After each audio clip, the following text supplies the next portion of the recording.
go. Big reveal. Yeah. Here he is. There it is. What do you think? It's had a bit of a life, this coat. Oh, it sure has. The Hare uniform needs conservation work to ensure that we can safely put it on display in our galleries at the National Maritime Museum. It has survived for over 200 years before coming to us, and it's really a privilege to get to work on this uniform to ensure its survival for future generations. Okay, so I'll just show you some of the areas of damage on the inside. Sure you can spot it already. Yes, there's some nibbling over here. Yes, definitely. Ma had a great little snack there. Here's my tail. I've seen these in photographs, they're my favourite bit. Okay, so the eagles, as beautiful as they are, unfortunately do have quite a lot of damage. You can see quite a lot of tarnishing here. I like the little red threads that they've sewn in, sort of around the legs of the eagle and in its beak. You can tell that someone's put a lot of time and effort into making these little eagles. And this is silver, is it?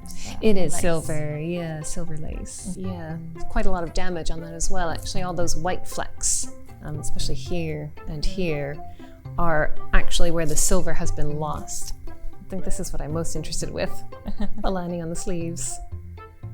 Looks like denim, doesn't it? Yeah, it does. This is where the buttons are missing on the other side. Yes. So I have lost all of the buttons on the front, which again is very unfortunate. Show the cuff buttons. It's one of the few that we have, also with the tiny eagle.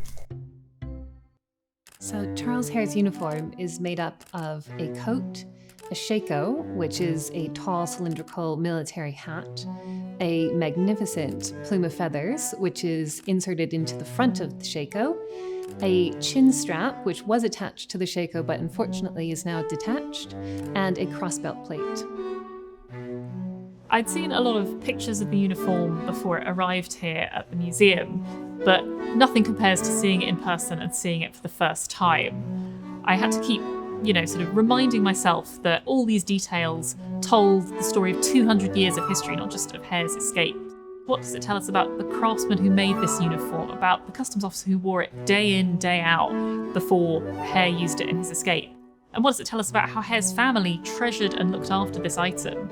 And that's where working so closely with my wonderful colleagues in conservation really comes in, because they're able to get to know the material in detail and to help probe those really important questions about the uniform's history. It's amazing to work on such historic objects because we can really feel the importance of preserving these objects for future generations. They've lasted for hundreds of years, and we're just one tiny step in the lifespan of this object and hopefully just helping it to live on for another 100 years.